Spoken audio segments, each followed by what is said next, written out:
Welcome to Phonogenics 101, a Riotboy production hosted by Jeremy Gloff. The podcast where people who love music discuss albums track by track. Please hit subscribe, and if you'd like to support this podcast, patreon.com/Jeremy Gloff or Venmo @Jeremy Gloff.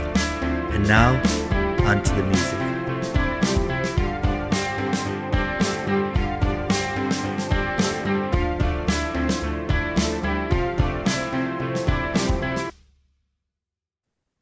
Hello, friends. This is Jeremy Gloff, and we have reached the conclusion of Season 3 of Phonogenics 101. I'd like to thank everybody who tuned into the podcast, everyone who participated in the podcast, and most importantly, the artists who created the music that we are discussing.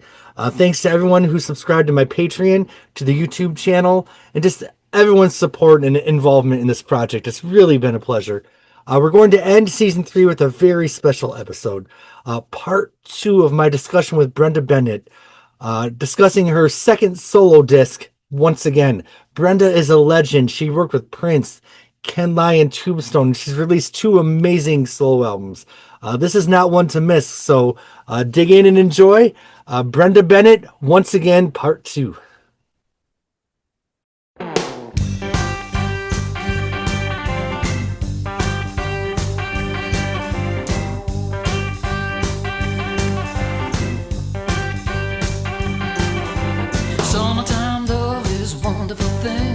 Just the right time to relax and swing.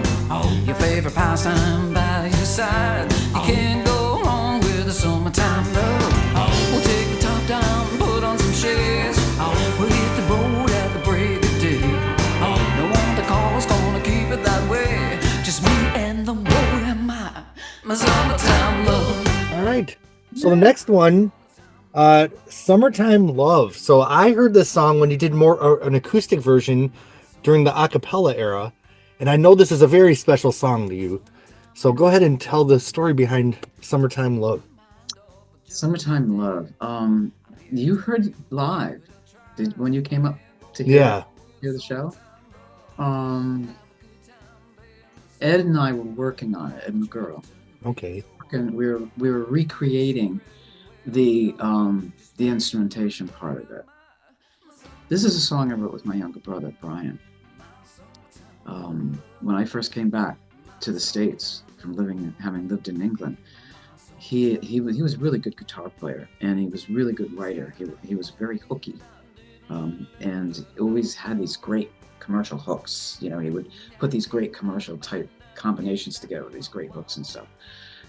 He and Bruce, my older brother, worked together more often than I did. Bruce and I worked together. Bruce was an amazing bass player. And Bruce and I worked together more often than Brian and I did. But Brian and I wrote a few things together. And when I came back from England, he wanted to get together and work on a few ideas. So he would come to the place where I was living, and we'd sort of just sit down and we'd just play around with different things. And this was one of them, this Summertime Love. And, you know, I think I mentioned it when we did the podcast on a cappella, that, you know, there are times as a writer when things just open up and come right out. The whole song just opens up and flows. 5 minutes later, a whole song exists that didn't exist. Yeah. Yep.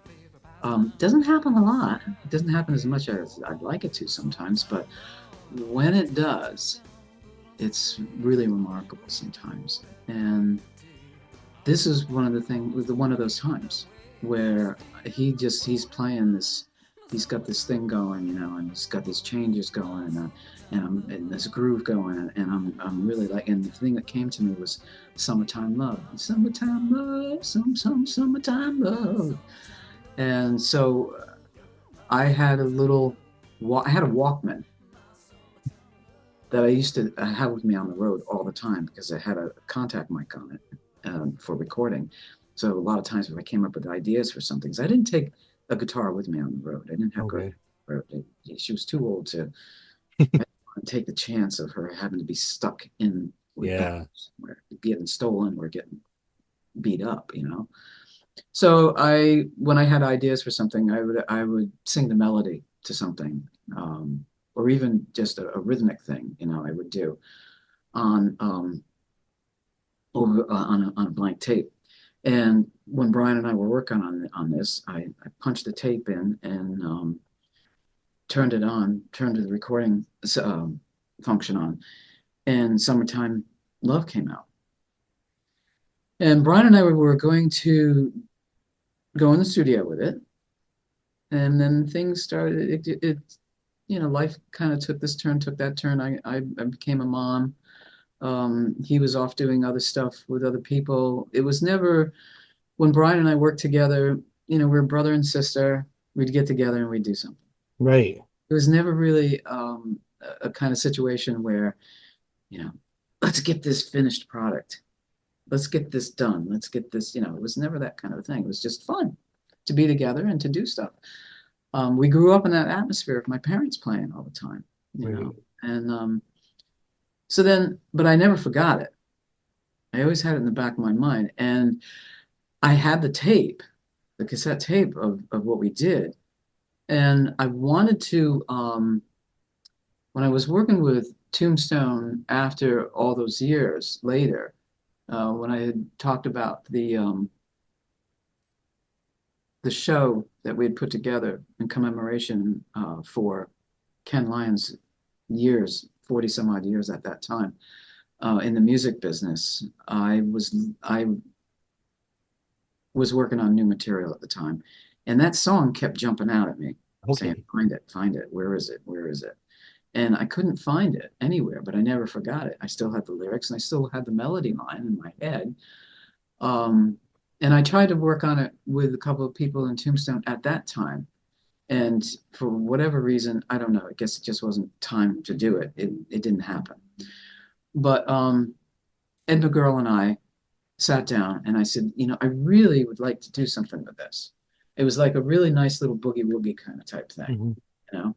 And so he and I worked on it and came up with he started playing some chops and started doing some chord changes and stuff. And I said, yes, that's it, that's it, that's it. So we had just finished working on it when you heard it. Oh, wow. Yeah, when you came up to see the acapella stuff and we played it and you heard it. Um, so to I wanted to include it on once again because it's a fun thing. It's a light, you know, summertime love.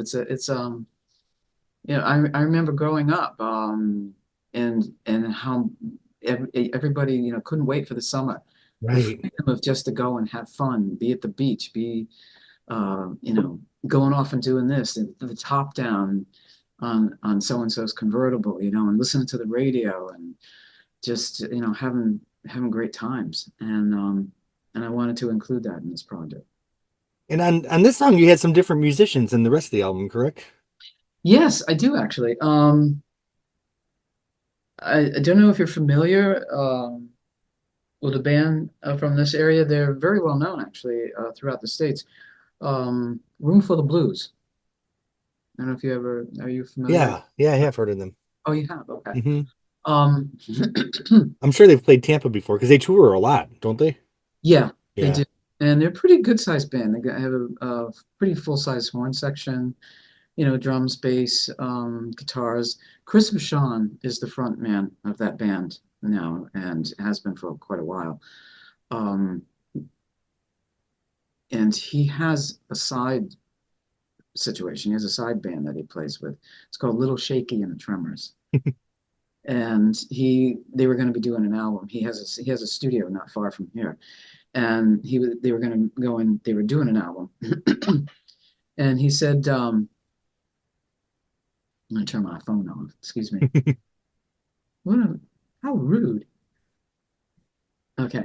Um, he gave me a call one day and he said, "Hey, would you be interested in coming and do some work on this, some vocals on this?"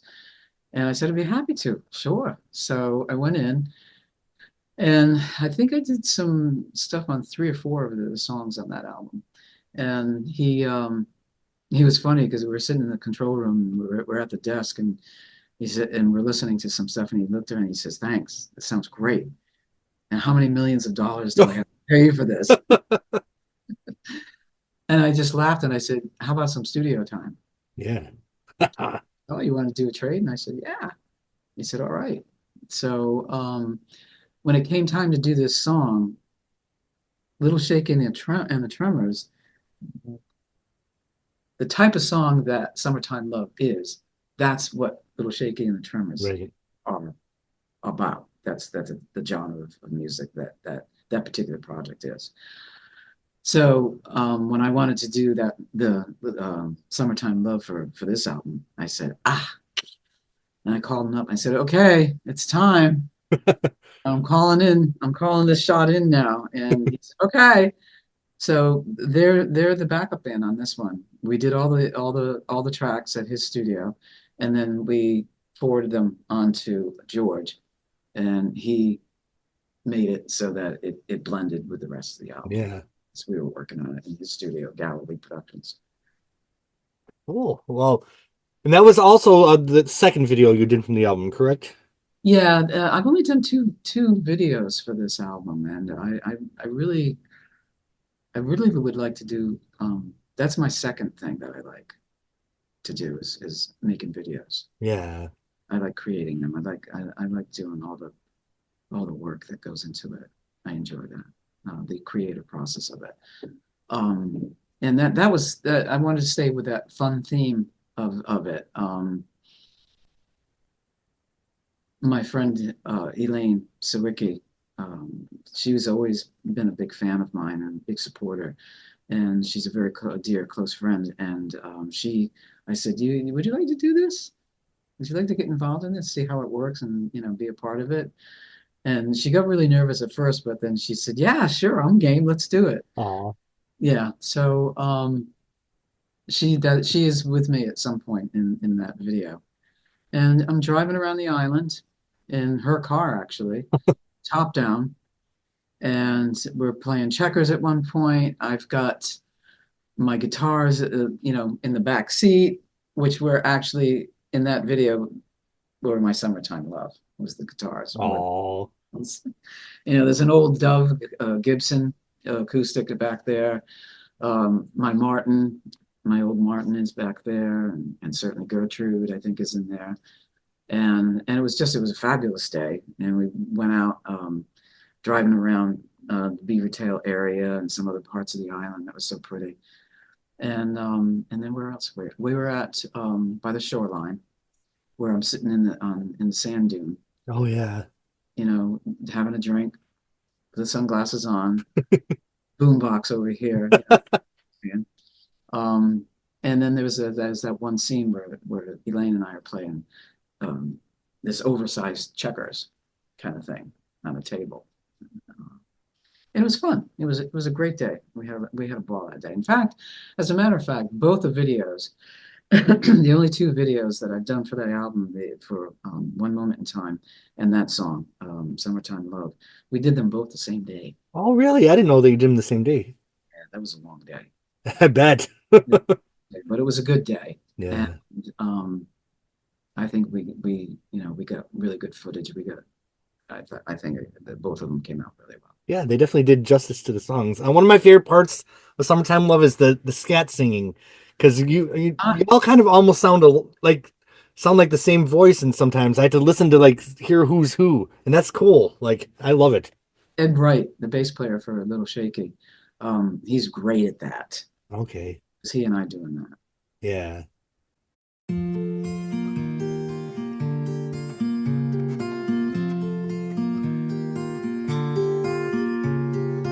Baby, I can't take you with me, even though your words are honey to my ears. I can't tell you I love you. I know those are the words you long to hear. Mama said she didn't like the things that I was doing. She said All right. So for the next song, we are once again going back into the archives. Wonderful, Beautiful. That was a song from the Ken Lyon days, correct? That in fact, that was the second song that was recorded when I did Black Morning Sunrise Okay. in that third floor apartment studio, hot as Hades, oi, oi, oi. Wonderful, beautiful. A friend of mine from Scotland was here visiting, and I had Gertrude was in a guitar stand in my other room, and Ian was getting, I don't know, he was in taking a shower, he was doing something, whatever. We are gonna go off, and I was gonna take him a few places to show him around, and while I was waiting, I picked up the guitar and I was just playing, and I that was another song that I always used to just play. I Mm. pull out every once in a while and say, I think I'll do this. Because of how the chord changes are played in that song, is a good exercise for my fingers on the strings. Okay. And so I would play that because I like the song. I always really liked it, and but it was always also good for me as a practice song for practicing, on the guitar. Yeah. And I always called this my music box song because of the way those chord changes are played.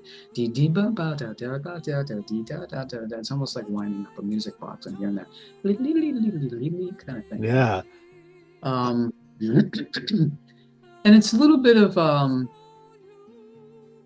it's kind of a nonsense song, but not really. It's not anything that's cohesive. There's parts of it that don't seem to match each other, and in the story behind the lyrics, it kind of jumps from one thing to another. It starts out with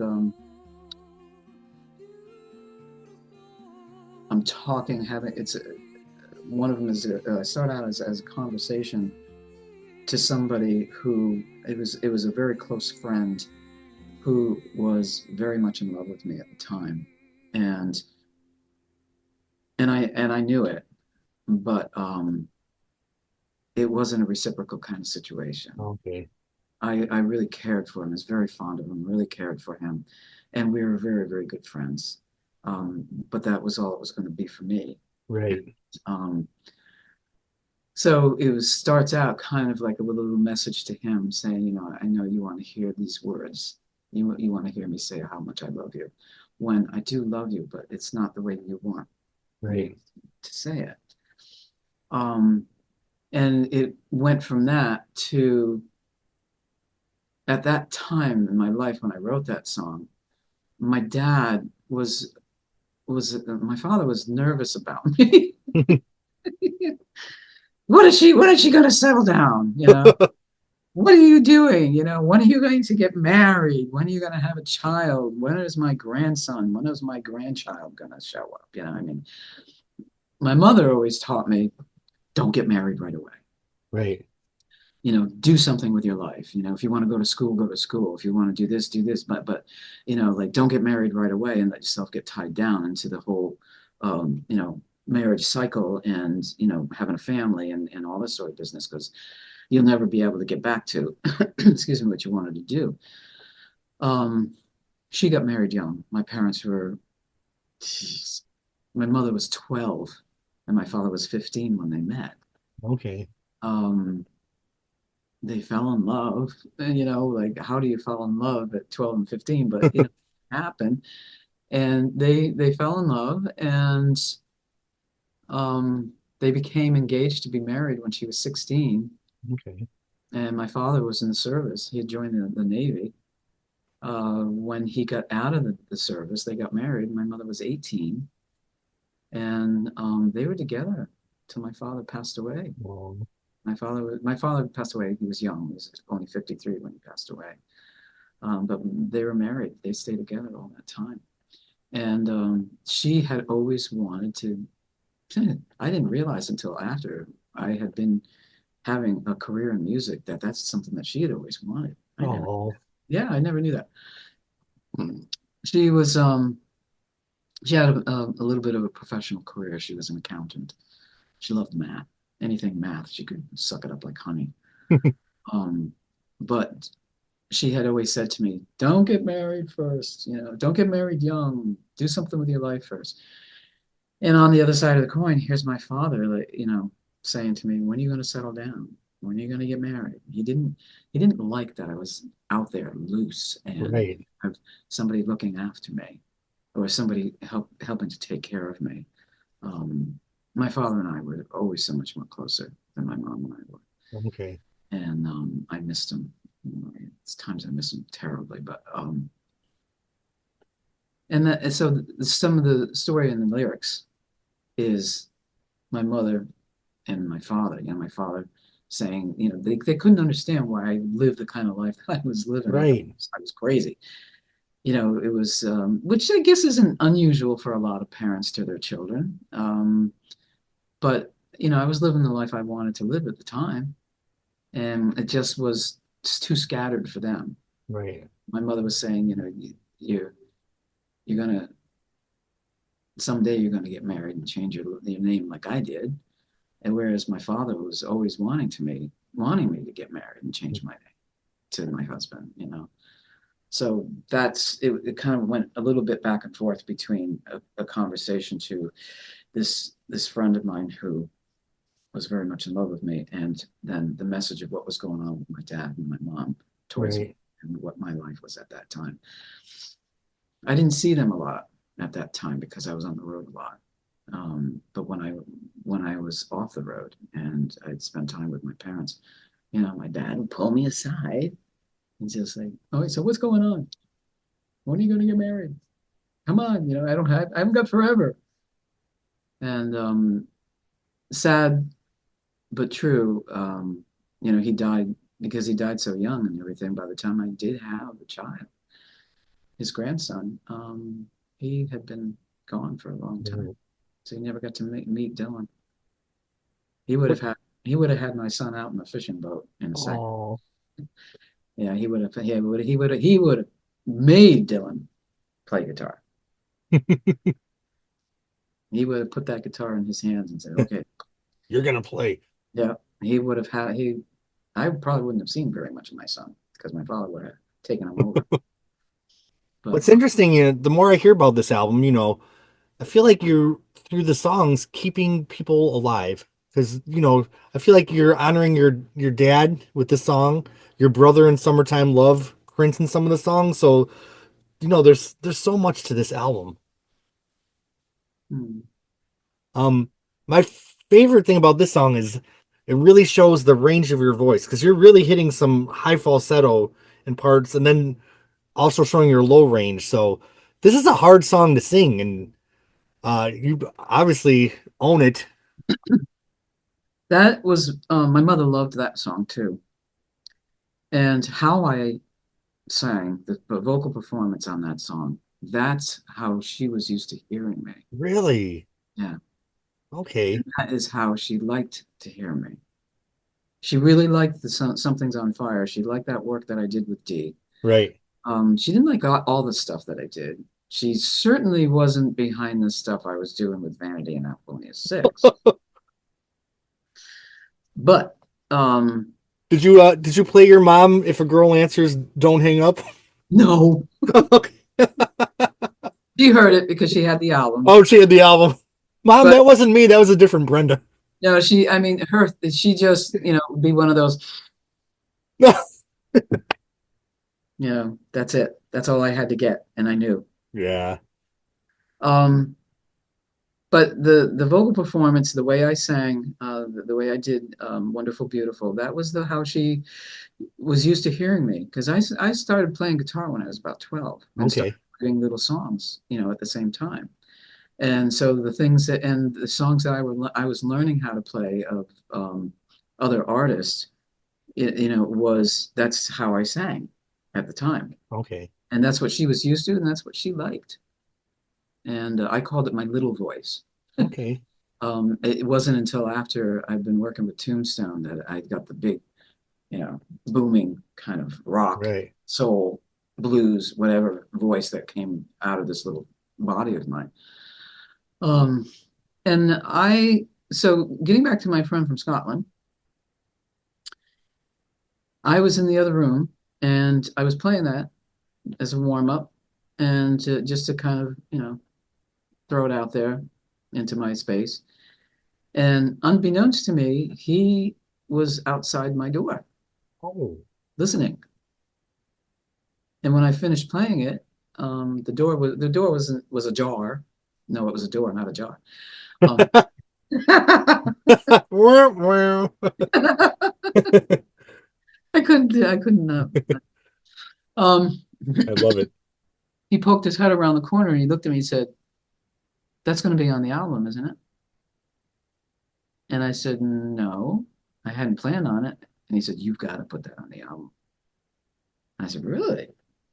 And he says, "Yes, you have got to put that on the album. That's gorgeous. I love that." And I said, "Oh, okay."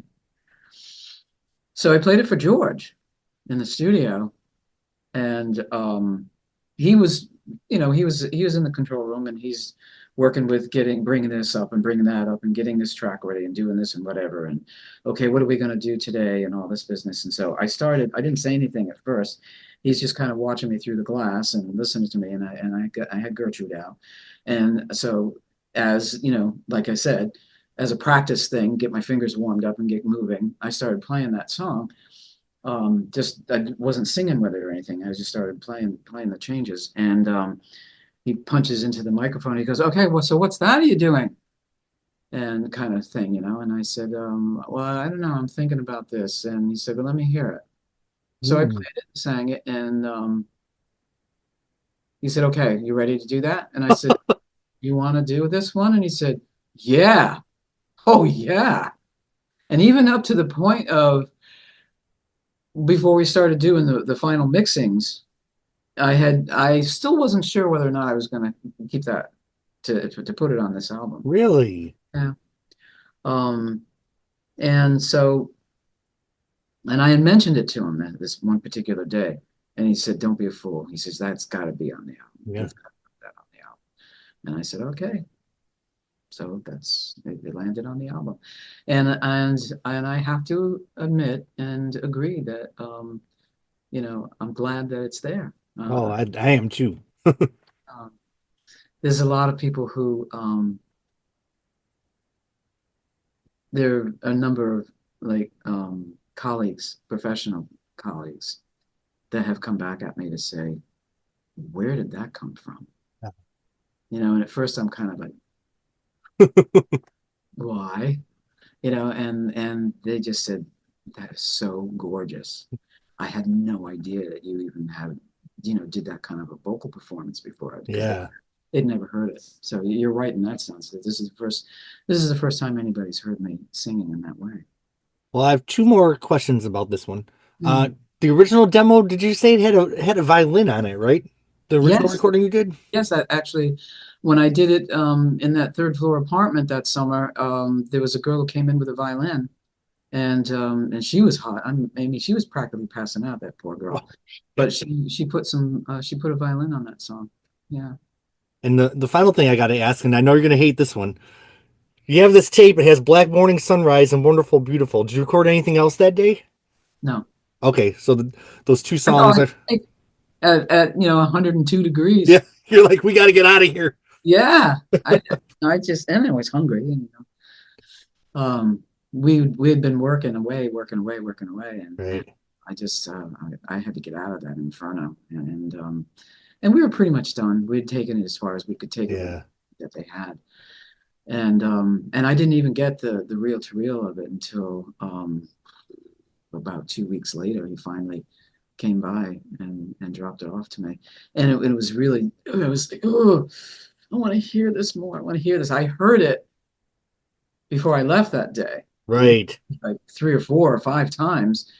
But um, even when I finally got the tape, I couldn't do anything with it because I didn't Yeah. have a tape. I didn't have a real tape player.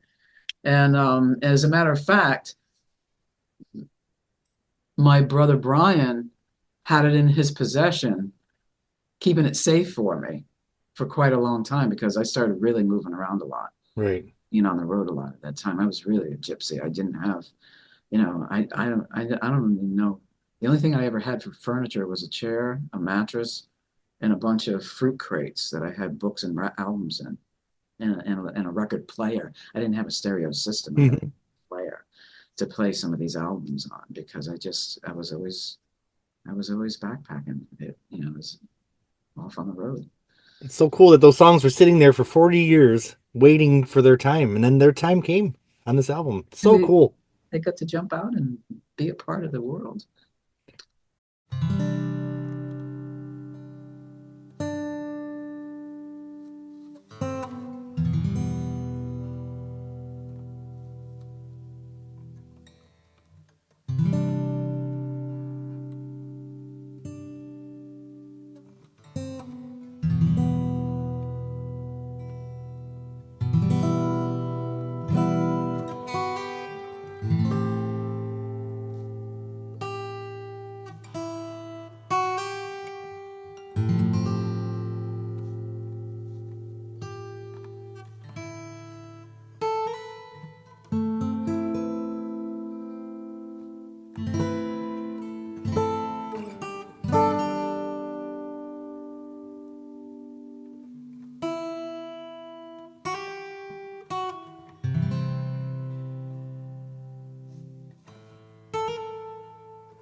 Sun beats down on the dust beneath my feet. The next song, it's so interesting because the next song was something that was written decades later, but it's just the perfect follow-up to Wonderful Beautiful. I consider this the masterpiece of the album.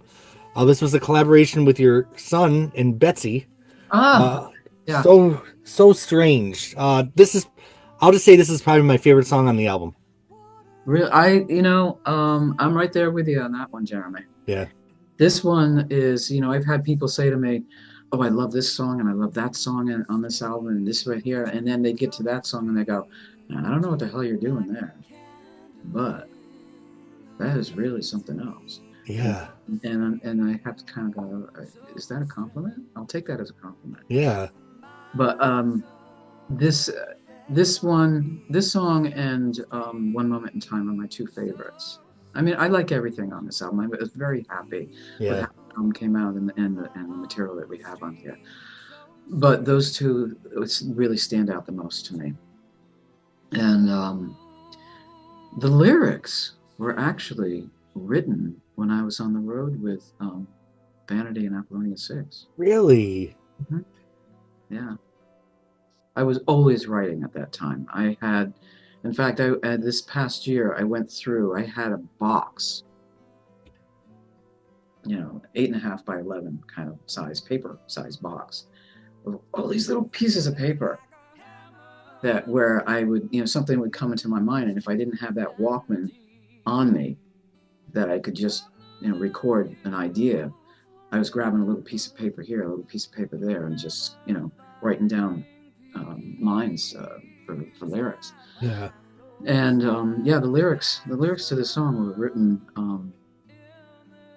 during that time. Mostly when I was on, when we were on the what do they call it? The Triple Threat tour. Triple Threat, yeah.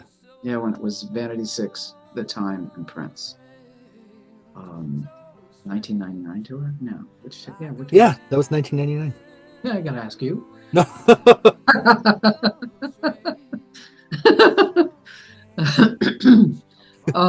Yeah. And some of it was written then, because we did, Vanity Six did a promotional tour, the three of us girls with Morris Day, around when we did the promotional tour around the United States for the albums, for the Times album, Vanity's albums, and what was going on with Prince, and getting ready for the tour. Right. And then the three of us, those girls, we went over to Europe and we did a promo tour in Europe. We went through a lot of different countries. And I wrote some of the lyrics then, and I wrote some of the lyrics when we were on the European promo tour with Apollonia 6, doing Oh. promoting Purple Rain, the soundtrack album, we're promoting the movie, the soundtrack album, and the Apollonia 6 album. Right. Yeah, that was a tough promo tour. Mm. It was a lot of fun, but it was a tough one. That one, yeah, tells you the story about us almost getting blown up. Oh. Yeah, by a bomb in Oh. a square right in front of the cafe that we were sitting in Paris. Anyway, memory. Now, were you coming up with the lyrics, or did you have the melody also for this one? I didn't have the melody. I had Okay. the lyrics. The lyrics were, it was a story about a love in my life that had come in and out of my life so many times, and had been a very soulmate type of relationship. And it was it was a part of my life for a very, very long time. Okay. And we would see each other from time to time, but it wasn't something, he lived very far away.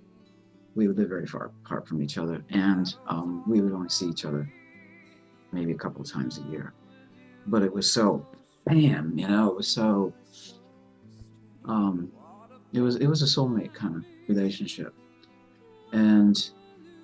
But his life and my life were so different in so many ways. They were the same, but they were different in the sense that we couldn't be together in the way that we would have liked to have been together.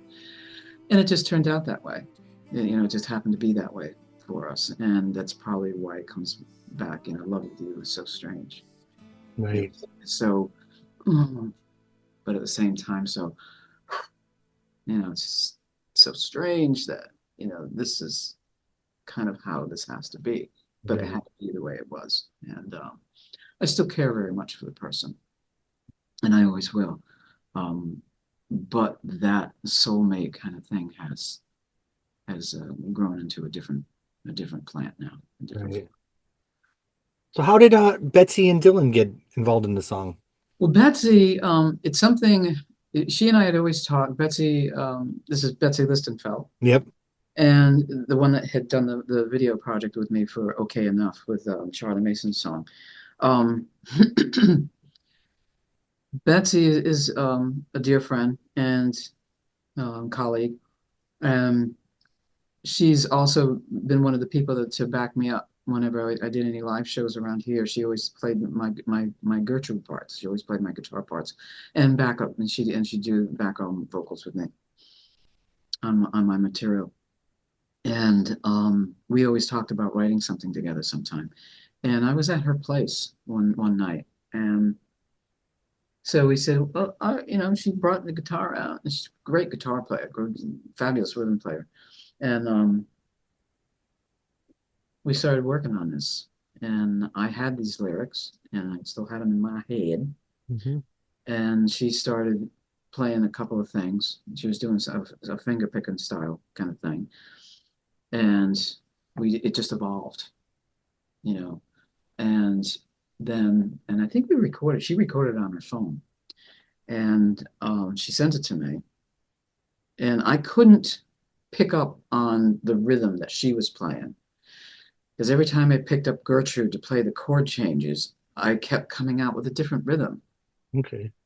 And then we were never able to get back together again to finish the song together. So I finished it up. I took it from that nucleus of what we started, and I turned it into what you hear on the recording in terms, and it's not that much different really, but And so when she came into the studio, you know, it was definitely going to be a situation where when I recorded it for this album, there was no doubt that I wanted to have the song on the album. Oh yeah.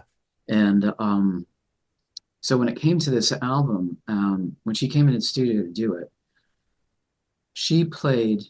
I already had my basic track down, my basic guitar track down, and she played what she originally had, the rhythm that the finger picker rhythm that she did on the neck where she did it, Right. and it worked together, you know, because we did talk about it before she actually came in the studio and put some parts on. And we talked about it, and she said, well, you know, sometimes these things work. So we sat down and I started playing what I had come up with, and Right. she started playing what she had first come up with. And it was kind of like almost two music boxes together, Yeah. you know. So and we liked it, and we was like, okay, yeah, yeah, let's do this. So she came in, she did her parts. I remember when she came in to do her vocal, the morning she came in to do her vocal, she was not a morning person because she was doing a lot of gigs at the time. So, you know, you're up later at night and Yeah. later in the day. And she has allergies. And she had had a cold, and she did something like 5 or 6 gigs in a row. So her voice was kind of like, and I was trying to pull some stuff out of her performance wise, you know, that she'd never done before. Especially towards the end of the song where she's going up into that almost cracking. Yeah. It's cracking, you know. And I said no, and she says, "You're pushing me. Stop it." And I said, "No, do it. It's it's adding the emotion. Yeah. Do it. You'll be glad you did." And she was afterwards, you know, hearing it back and stuff. She kind of looked at me like, "Wow, I can understand what you're saying there." Um, so um, that I love that song so much. Where Dylan comes in, where he's involved, he was working. He's a 3D model maker for video game design, and he was living in Seattle at the time, and he was working and doing freelancing, doing this 3D art kind of stuff. And I went out to visit him. I hadn't seen him in a while. I hadn't seen him in quite a while. And so I went out to visit him, and I had given him a guitar, excuse me, an acoustic guitar to take with him to play around with. And so that guitar was out there. And I had a couple of things that I wanted him to hear that he hadn't heard. And one night he had a bunch of friends over, and they were playing, I don't know what I think they're playing Dungeons and Dragons or something like this. I can't remember, but it was. And so I'm walking around. They're on the table. They're at the table. There's about 7 or 8 of them, right? And there's weed smoking, and there's this, there's that going on, and all this stuff. And I'm like, what do I do with myself? Because I wasn't in on the game. Right. I like to be around the game, you know, because I like the artwork. I Right. like to watch, and I like to kind of like, you know, I play with the game, but not really, just from the sideline. Right. And so I picked up the guitar and I thought, okay, I'm going to play these new songs. And so Dylan's going, Mom, you got new songs. Let me hear those new songs now. So I'm walking around, I'm serenading these guys, Oh, right? that's so cool. I'm playing the new songs, and then he starts saying, "Mom, how about play Sidewalk Messiah, you know, and play this one and play that one and all this sort of business." And so it was while I was there, and I think it was the next day, he said, I want you to hear something. And I said, okay. So he picked up the guitar, and I had no idea it was going to be a guitar thing, a music thing at all. I thought it Yeah. was also he had, you know, written something. Because he likes to write, he used to like to write little bits and pieces of things now and then, story wise. So he picks up the guitar and he starts playing this little piece. And I loved it. I loved what he put into it. I loved how he played it. And Jeremy, I have to tell you, and I said, that is really nice. What is it? What is that? Because he used to take with the games that he would get and listen to and play, there was a lot of the music that he liked on these video Okay. games. And to the point where he would do research, he'd go online and do research to see if he could get the sheet music. Oh, and then play the And songs. so he would order the sheet music, it'd come in, and he'd sit down at the piano and teach himself how to play it. It was always sheet music for piano kind of stuff. So and it was great. It was always fabulous to be listening to him to play. Any of this material. He had a lot of material that he listened that he played from um, Advent Children from Final Fantasy, Okay. and so he's playing this piece, and it wasn't really long, but it was really nice. And two things about it that stuck out to me was how nice it was. Um, and but the other thing that really stuck out to me was he played it on the guitar in the style of how my father played. Oh, interesting. Yeah. Now, I believe there's a certain word for it where you do that and you're playing chords and then picking a few melody lines and playing the chords, blending those two in together at the same time kind of thing. Don't ask me what it's called, but that's how my father played. And this is how Dylan's playing this piece. And so I said to him, I said, that's really nice. Where's that from? And he said, I wrote it. Okay. So I really like that. And so I'm thinking, and there was another guitar there. So I said, Dylan, play that again. So I picked up the other guitar and I started, as soon as he finished playing it, I went in to start playing So Strange.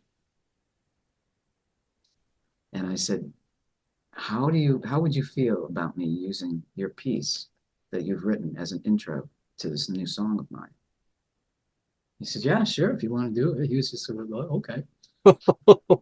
And here I am, like, just going, oh, this is amazing. I Yeah. love this. It's And this is epic. great. And my son wrote it, and I'm hearing some music creation coming from him. And I'm Yeah. like happier than a clam at high tide, and I just thought it was just so incredible. So that's how that kind of came about, how he got involved with his name on the song and him being a part. He came in the studio, and the Gibson Dove that was in the Summertime Love video, my friend Elaine Sawicki, that belonged to her husband, Greg, who was also a very, very close friend of mine. That was one of his old guitars. Oh, okay. Yeah, and I had it in my possession at the time because I was kind of playing around with it and stuff, and that's what he played in the studio. He came in. He had come home for a visit. One of his friends that he grew up with had gotten married, was getting married, so he came home for a visit, and it happened to coincide with the time of me being in the studio with George working on the album, and we were doing work around So Strange. So I booked a little extra time one day and asked Dylan, would you please come in and we'll put that down. I had him put, I recorded it on my phone, and George was able to take it off the phone and put it through his system. But Nah, there's always some static and fuzz when you do that. yeah, it's just not as, he did the best that he could to try and match it up, Right. with the rest of the track. But it would have been best if he had been able to come into the studio. So when he happened to come home for this wedding, I asked him if he would come in if he could put some time aside while I was here to come into the studio and do it. So I booked a little bit of extra time with George, and we went in the studio and he did it. And I'm so glad he did. You know, this song, you always hate to say like this reminded me of something because this song's totally its own thing, but it gave me a little bit of the feel of the first Heart album. Because remember how it had that classical introduction to the Crazy on You? And then Betsy has that very clear voice. Yeah, that's her favorite part. Really? Yeah. So there's a little bit of a little bit of that influence. And the second story I have to tell, when this album came out, is when my stepdad and dad had both died. I actually had to sue my family. It was really, I went through a lot. But I just remember my cousin worked at this pizza restaurant. I left just driving into this cloudy day, just listening to the song over and over. Like the song just gave me a lot of peace that day. So thank you for this song. I'm glad that it was something that gave you a great feeling. Yeah. And one of the the things about it that I like too in that song, I kept hearing, the flute is an actual flute. It's not a synthesized Right. part off a keyboard, done with keyboard. Um, it was a flute player that George knew of. She came in, and that's an alto flute that she played, which I didn't even know at the time that one of those existed. I always was so used to the standard, Right. clearer, brighter silver flute sound to a flute, and I love that it was this alto flute because it had a little bit more. It's kind of when I talked to you about my friend Callum Graham and his guitar playing. He plays baritone acoustic guitar. Right. He plays harp guitar, and which has like these great low notes, these bass strings almost kind of thing set up. And his recordings, and even when he plays live, he's able to bring out that really resonating, warm, spicy, just kind of, it surrounds my heart with love. It surrounds my heart with comfort, and it just puts me right where I love being. And the sound of that alto flute being on there, using that instrument as a flute, it really, it really was a Oh, nice touch, I thought. what an epic song. I mean, there's no other word you can use for the song but epic. It's a long song, but it doesn't seem to, I never felt, but then of course it's me, but I've never heard anybody who's talked about the album, who's ever brought up any conversation about that song. No, nobody's ever said, "Oh my God, it's so long. I never didn't think it was ever going to end." Right. No, nobody's ever said anything. And as many times as I have listened to that song, I have never felt that way either. I've never felt Right. I never have. it's dragging on, it's too long. I should have shortened it. No, I never felt that way. There's no way to shorten it. And I almost feel like it went into like Zeppelin territory a little bit, just with the epicness of it, just like how No, Stairway built and built. it built, yeah. There's one part. There is a part of it though that I have to mention this because one of the bands in the '80s that I listened to a lot that I really liked was a band called Japan. Oh, I remember them. David Sylvian. He was the lead singer for that band. They were from England, Birmingham, England, and he has a very distinctive voice. And the Gentlemen Take Polaroids album, I used to listen to a lot. And funny enough, I listened to a lot of times. I had to have that album with me on the road because when I was on the road especially doing all of the promo touring that we did, there were times by the end of the day that you just fried. You're just kind of like you got to do something to try and just power down. And this is one of the things I did a lot of times. I would get cleaned up. I would be ready to be in bed, and I'd be in bed, and I'd put the earphones on, the AirPods in, and I'd put that album on. And that really brought me down to the level where I needed to be so I could just and go off to sleep. Right. And there is, especially before, somewhere around I'd have to put it on, but it's somewhere around before or after I think it's before that the flute solo comes in, that has a flavor of that. Okay. Yeah, and I like that. Yeah, I like that. It sounds good. So yeah, there's a lot going on with it, where it starts to where it takes you and where it comes out at the end.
This whole album is such a journey. You're going through lifetimes and decades and memories and new memories, and we land on kind of the song that started everything, 17 Days. So it was years in the making, and it finally ended up on a Brenda Bennett album. So Yeah. was it from the beginning of this project? Was this song always part of the album? Yeah, because of the fact that, people had talked, part of the reason people talked me into doing this album was to doing it for Prince. Right. And Prince had always said, that is your song. Because the lyrics have the smoking the cigarette, and that's I used to smoke at that time. yeah, he used to smoke it. Yeah, I was a smoker at that time. Dylan's singing on that song with me. He's singing the melody line. He's singing the lead with me, just like Prince did. He's singing the lower octave. He's singing Prince's part, per se, in that song. It's all just George and I, and Dylan doing that lyric in the studio. Yeah, and I like how it came out. It's funny because when we were putting tracks, the music track, the instrumental tracks on, I put my quick lead vocal on, as a working vocal kind of thing, right? For placement and all that, and timing, and that's the vocal we wound up keeping. Okay, sometimes the magic is just there and you can't recreate it. Yeah, and it's just he liked how George liked how it sounded, and he says, I don't think you need to change anything with that. I don't think you need to do it over again. And I said, all right, Dylan came in again. It was the same. Actually, it was the same time. It was the same day that he came in and did his little guitar intro thing for So Strange. He did his vocal part for on 17 Days. Okay. So and I mean, it was really kind of and I'm glad that it was Dylan that did it. I always had hoped and I had thought, when I realized that certainly I was going to do 17 Days on this album, it was something that I had wanted to include Dylan as a part of with 17 Days because of it was important to Prince to meet Dylan. Okay. It was important to get to spend time with him. It was only for one night, but that one night he dominated Dylan's space and dominated Dylan's attention and it was him and Dylan right for about 4 hours solid after the show. And he didn't meet him before the show because we didn't go backstage before the show the second night. Susan and I had been there just on our own the night before, and there was one more show to be done in Boston the next night. And he had said to us, he said, why didn't you bring Dylan? I said, because I really didn't know what we were going to be faced with here. Right. And I didn't want to drag him through a lot of stuff if it turned out to be kind of an uptight situation.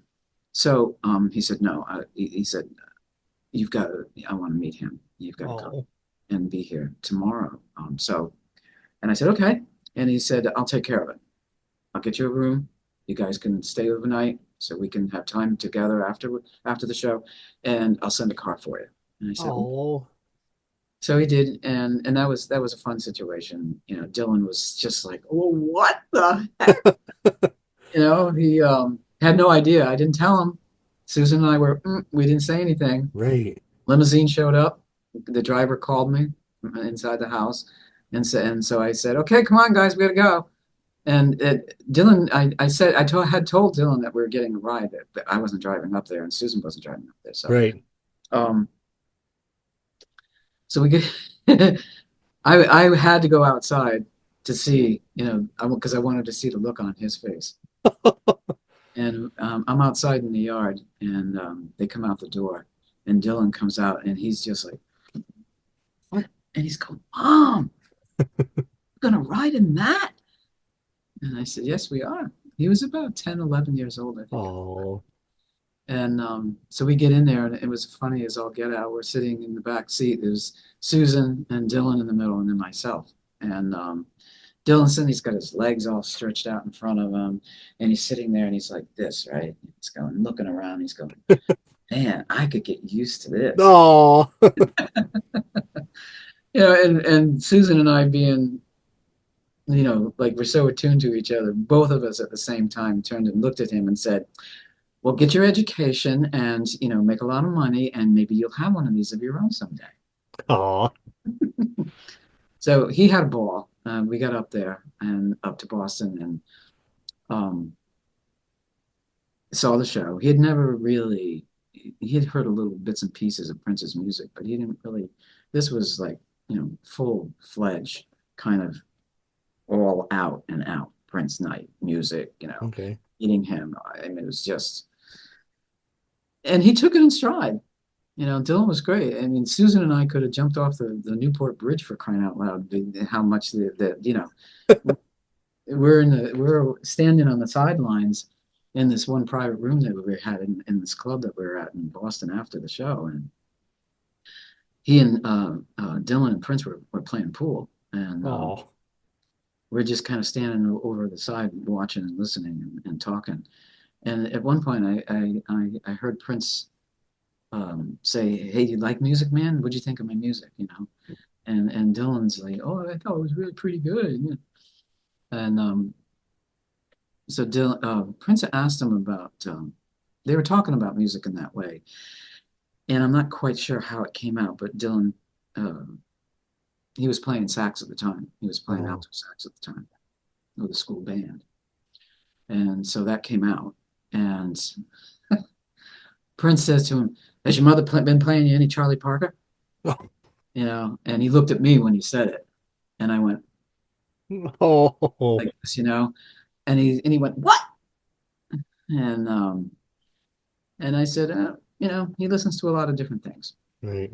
So they just and the one thing else that I caught that seemed to stick in my mind was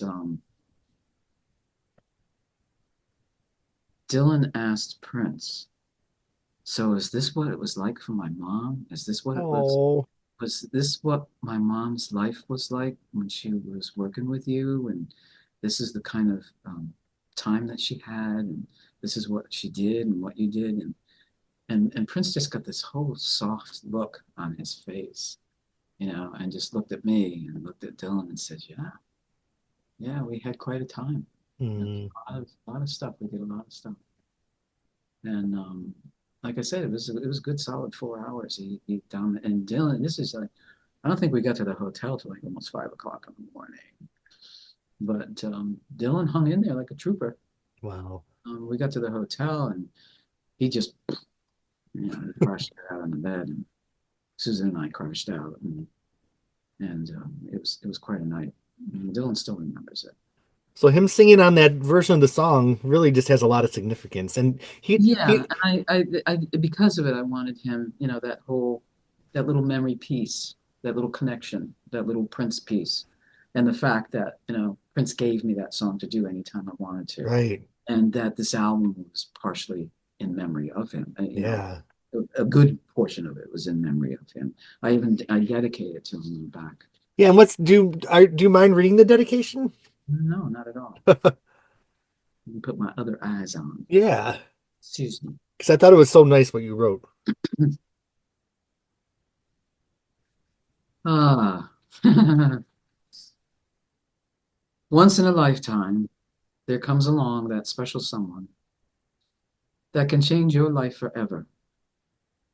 This piece of work is dedicated to that special someone who changed mine. To the man, the myth, and the legend, to Prince Rogers Nelson. And Dylan also sang the song with you at your Rhode Island Music Hall of Fame induction, correct? That's right, he did. Yeah. Yeah. He was that was before he was living in Seattle. He was finishing up school in Florida Okay. at the time.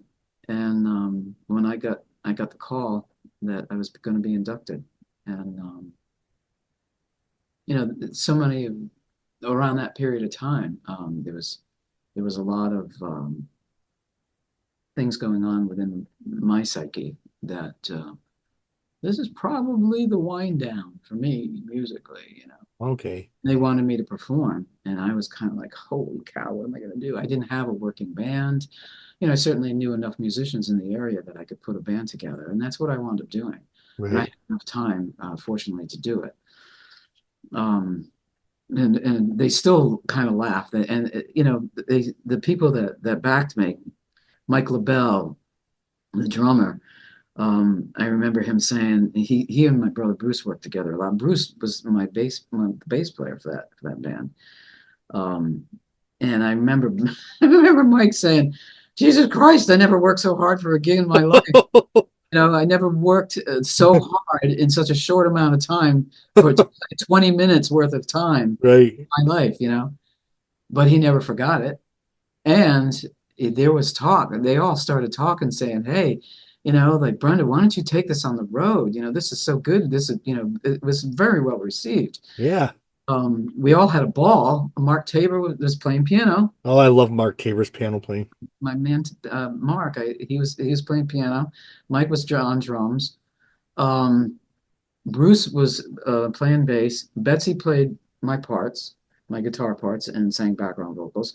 Ed played, and the guitar player with that setup was Fred Wilkes. Okay.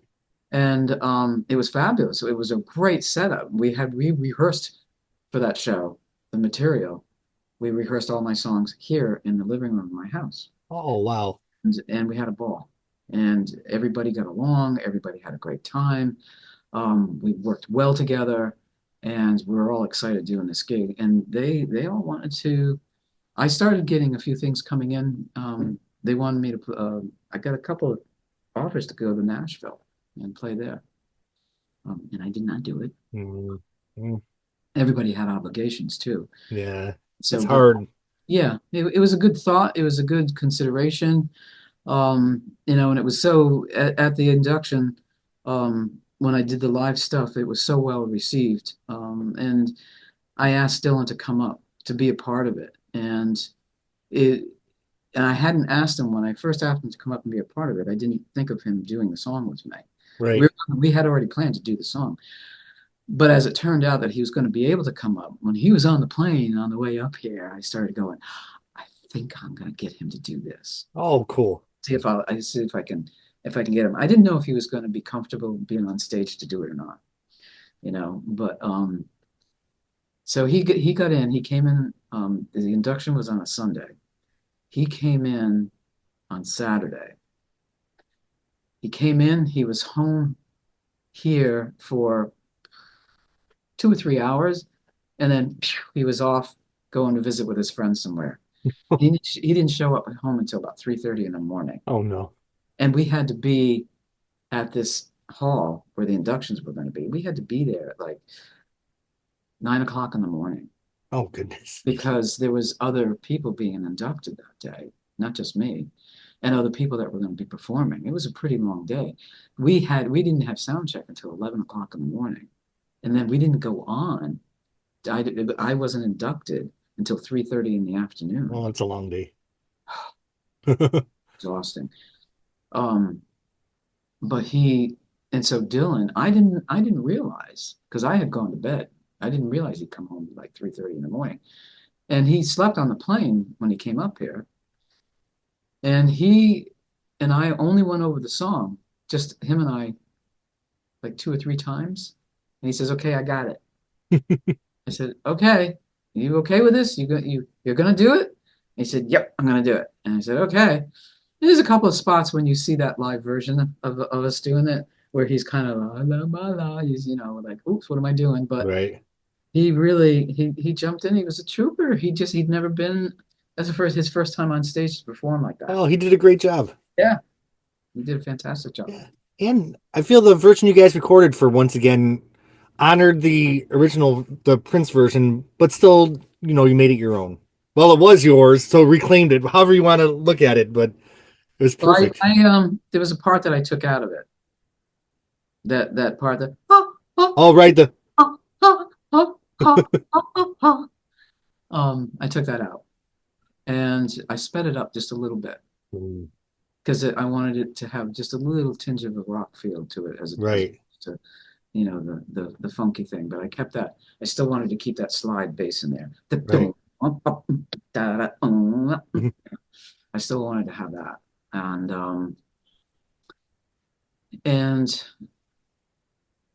instead of the keyboard synthesizer, ba, ba, ba, ba, ba, do, do, do, do, I had George do. We did that, but then I had George double it with a guitar note. Oh, right. Yeah.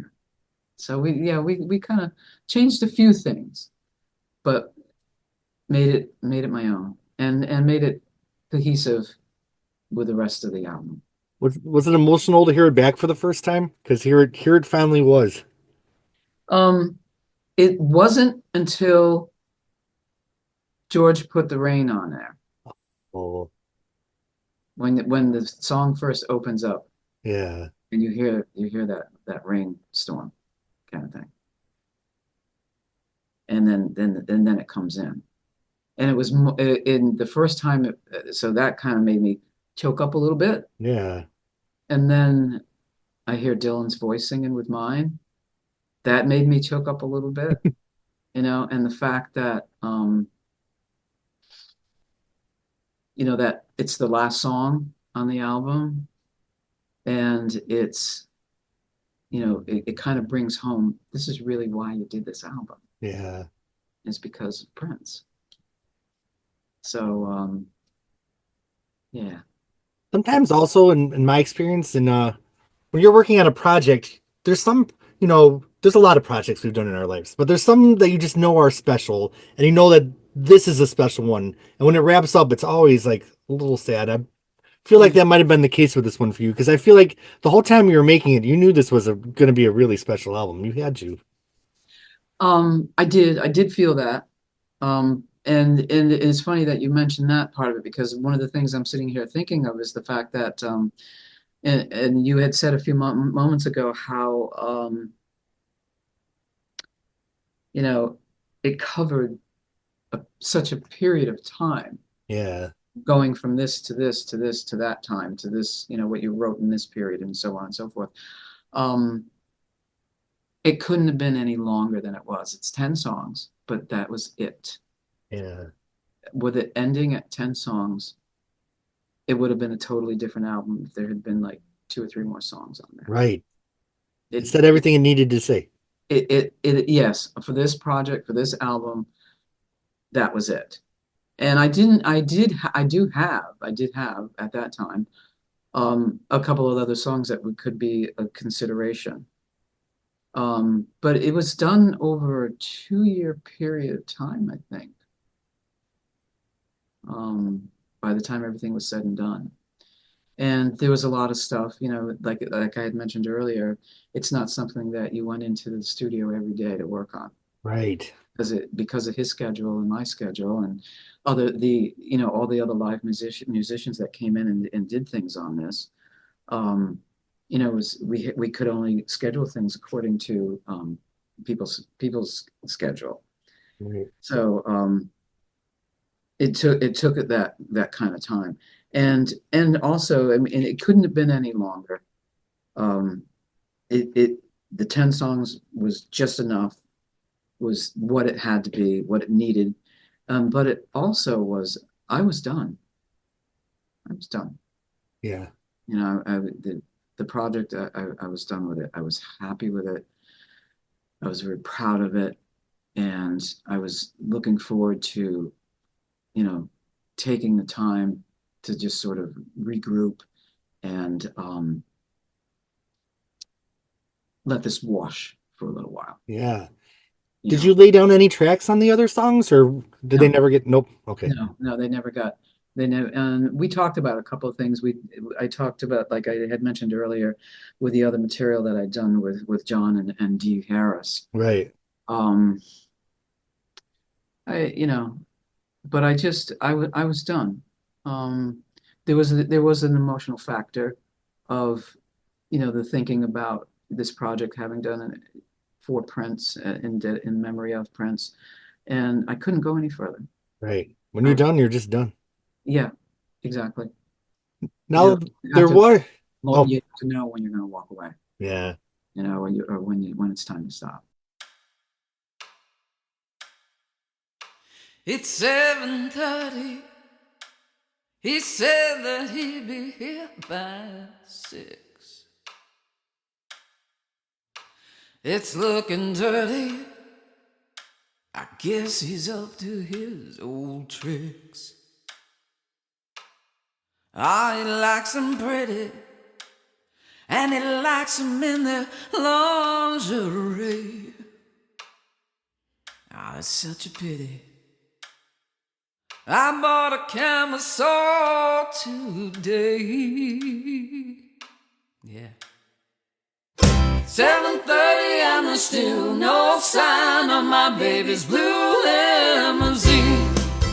There was one little postscript to the album, though. You did release one little bonus Easter egg, which was your recording of Blue Limousine. Now, was that ever considered for the album, or is that always just going to be a little Um, side single? Actually, you're right. It was considered for the album, but when we did it, it was more because so many people asked me, "Oh, it'd be so good if you did I'd love to hear an acoustic version of that song." Right. And I used to think, "What? Acoustic version of this song? Let me think about that." But when we started working on it, I kind of said, no. It ended with 17 days. 17 days was Prince's gift to me to use anytime in any way I wanted to use it. Right. And I'm going to leave it at that. That's the only Prince thing that's going to be on this album. Right. So it would have thrown off the balance, kind of, with the album. Yeah, and it was an iconic thing to me as well. And I said, no, there's no room for any in any other way. So, but the more George and I were playing around with the different things on doing an acoustic version of Blue Limousine, the more I was having fun with it. Right. And so I really like it. When we finished with it, I really, really like it. It was mostly him and myself, but then both of Roy's sisters came in, Melissa and Kenny Densley, and Kenny's granddaughter, her son's daughter, Stella Densley, who came in, who's an incredible musician, young girl. She just graduated. I think she graduated high school this year. She came in and sang the other vocals with me, and Kenny did the high vocal parts on that song. Really? Yeah. She came in because she brought Stella. Stella didn't have a license to drive. She brought Stella to the studio, and she was there, and we were talking about the background vocals, and I was saying, I think maybe another track with a higher vocal, and I looked at Stella and I said, "What do you think? You want to try that one?" She goes, "I can try it," and then I looked at Kenny, and I said, "You can do it. I know you can do it." And she was thrilled. She was just like, "What, me?" She'd never done it before. Right. And I said, "Yeah, you could do it. I've heard you sing. You could do it." And she goes, "All right, I'll try. Tell me what you want me to do." So I did, and she did. And she did it fine. And she had a ball. She loved it. She had a great time. So never in my bingo card did I think I'd hear a version of Blue Limousine with a great mandolin hook. That's a mandolin on there, right? Yes. I feel like the mandolin becomes the star of the show a little bit. I love that walking mandolin line. I had it's funny you say walking line, because I had him play the bass. He's doing a stand-up bass. Right. And I had him play that walking. I wanted him, instead of just doing a standard da-doom, da-doom, right. I said, do a walking bass line, a la Paul McCartney. Yeah. And he said, "Oh, all right." So he did. And then he said, when it came to like the break there for a little kind of solo type thing, he said, how do you feel about mandolin? And I said, what do you got in mind? He said, okay, and he played me a couple of different parts. He played me one particular rhythmic version. And I said, maybe. And then he said, well, how about this? And that's when he went into that triple quadruple, whatever, really fast time in that. He started, Yeah. and I said, that's it. And he went, oh, It's I was hoping to say that. And I said, I know it's going to be hard, but I know you can do it. I like that. it's so hooky. So yeah, he did that. And Jeremy, I have to say, when it was all said and done, it was finished. It's like listening to a Beatles song to me. Yeah, it really is. Yeah, I can hear that. yeah, it's like listening to a Beatles song. And that was my music when I was really young, and I first finally discovered my music. Not the stuff that my parents exposed me to. I wanted Right. something on my own. I came across them, the whole thing with them, and that was it for me. So, yeah, and if you wanted to put some of that onto this little podcast, that would be great. That I released that as a single. It's a download kind of thing, and Right. I don't know. I don't, I haven't even really looked in to see the action on that as far as how much sales happened with that. But that's a nice little piece that came out. Yeah, I thought it was a nice bonus. And you stylized the, if I remember right, isn't Blue Limousine all one word in your version? Yeah, I think so. Yeah, just for those that are watching that want to search it out. Yeah, Well, Brenda, you I can feel go like on YouTube and it's on my channel. okay. Yeah, yeah. I feel like we just did justice to a really important album of your career. I mean, there's so much information in what we just covered. Uh, the grand finale, of course, was the show that you did in Rhode Island, which Ah, was amazing. oh, thank you. You had everyone from the album. Was everyone from the album there for the most part, except for Dylan? Yeah, except for Dylan, and that was at the yeah, that was at Blackstone River Theater. Yep. Yeah, I was thinking of Common Fence. Um, Everybody was there except for Dylan. Yeah, and Missy came. She sang background vocal. Hmm. She was there. Kenny wasn't there because I didn't do Blue Limousine. Stella was there. Right. Um, I'm trying to think. And yeah, I think that's it. Wow. Well, Yeah. it was a magical night to hear all the songs live, and you guys really recreated the album perfectly. Like, sometimes when you hear the live versions, but it all the power was there in those live versions. I have little clips of it on one of my old phones. Some of the Oh, songs. no. I have photos of you and I after the show. Aw. Yeah. And it's funny that you mentioned that about George wanted to know how we were going to do the show, how we were going to do the set. And Right. I want to do it exactly the way the album is. And Yeah. he said, you sure? And I said, yeah, I remember a lot of times growing up when I went to see a band, and a lot of times in this, and I would hear this from feedback from people in the audience, at different shows, whether it was later on after, I was in a professional career with whether it was Prince or Tombstone, excuse me. But I would hear this kind of feedback from a lot of people in the audience where I would hear them say that they wished that the artist that they were there to hear, they liked that they played this song or that song from that album or this or whatever, and a lot of stuff off the newest album that they were promoting to be on that tour and so on. But they wish that they had heard the whole album the way the album was because that's the way they listened to it, Right. Yep. at home all the time.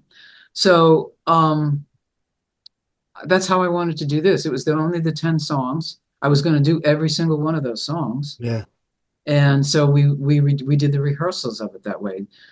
Betsy, no, she doesn't do as much live playing as she did then. She's more she teaches at a school of music, a Oh, lot. she okay. She teaches at, and she was teaching. at that time, and when we were going to be doing the show. So she had rehearsal space for us there, which was really beneficial. And we rehearsed all the stuff for the show at that. But that's how I wanted to do it. It was exactly the way the album was, so that when people who hadn't heard the album or heard bits and pieces of something, when they came to the show, they'd hear the whole show, and if they wanted to purchase the disc and take it home with them, they were going to hear the show. Yeah. Set up the same way kind of thing. So I set out purposely to do it that way. For It was that, a full house. yeah, yeah, it was a good night, and Oh. and Bruce was there. And Bruce was there. He couldn't play, but he made it. He was starting to get he was starting to really fade. He was it was it was about a year before he left us. Okay. Yeah, but he wanted to be there. I would have wanted him to play, but he wasn't playing anymore by that time. Right. So, but I was very pleased and proud that he was there, and he was proud of his little sister. Well, I remember being backstage with you right before you went right out on the stage, and we were all just huddled back there. Me, the divas, and the whole band. And thank you so much for having me up there. A memory. I just remember the light was so warm in that venue, and it was just a perfect night. So, looking back, any final thoughts on this whole era? I mean, this was a huge, important era of your life. So many songs, so many emotions. This was a big one. Yeah, yeah, it was. I the work that I put into this on my vocal performance, in the writing, on the songs that I wrote for this, the recordings that I did with George. So much of it was just George and I that it really is such a culmination of all the years that I've been doing music with in one capacity or another. Right. And it really, I remember times, especially in the vocal recordings, I remember thinking to myself that I am at the top of my vocal performance. I felt personally that I was in the top of my vocal performance, more so than ever any other time in my life. Yeah. And it made me question whether is this it for me? Is this going to be it? Is this going to be my last project? Because that I've been faced with that question for like ever since a cappella, Right. wondering because I don't I'm not in the capacity to go out and do a lot of live shows anymore. Doing a show here and there is one thing, sitting in doing stuff is another thing, and I enjoy doing that from time to time. But to put something together to go out on the road, I'm done. I'm done with doing a tour. Yeah. I'm sorry for some of the people who may be listening to this, for you to hear this if you're disappointed, but I would like to continue recording. I'd mentioned it before when we were talked about the other podcast about doing a blues album. Right. That was something that my brother Bruce had always wanted me to do, and and it's something George wants me to do. George would like to do it with me, and Right. I'd like to do the album with him as well. But it's I'm kind of in um, a little bit of a creative stage with some music. I've always got ideas floating in my Mhm. mind, musically, melody wise, and lyric wise, as far as things to something to sing about. Right. But I don't know when that next project will happen. Right. There's something telling me it's probably the same voice that has always said, okay, no, you're going to go and do this, instead of you doing that Right. you want to do. That is saying, you still got some in there. You still got some stuff in there. So I do sing. I sing with my church choir, and I enjoy that. I enjoy doing the secular music. I do sit in with somebody from time to time and do something. I still get people, asking me to be a part of something. I've been doing some work with Callum Graham in terms of I did a vocal thing with one of his songs. It's called Lighthouse, and he's such an incredible artist, composer, and I've been really enjoying that time spent with him. That we've worked together. I brought him here to this area to do a show. He'd never played in this area before, and last November, and it was fantastic. People loved it. He loved it, and he's coming back here in November. I mean, not November. He's coming back here in August, and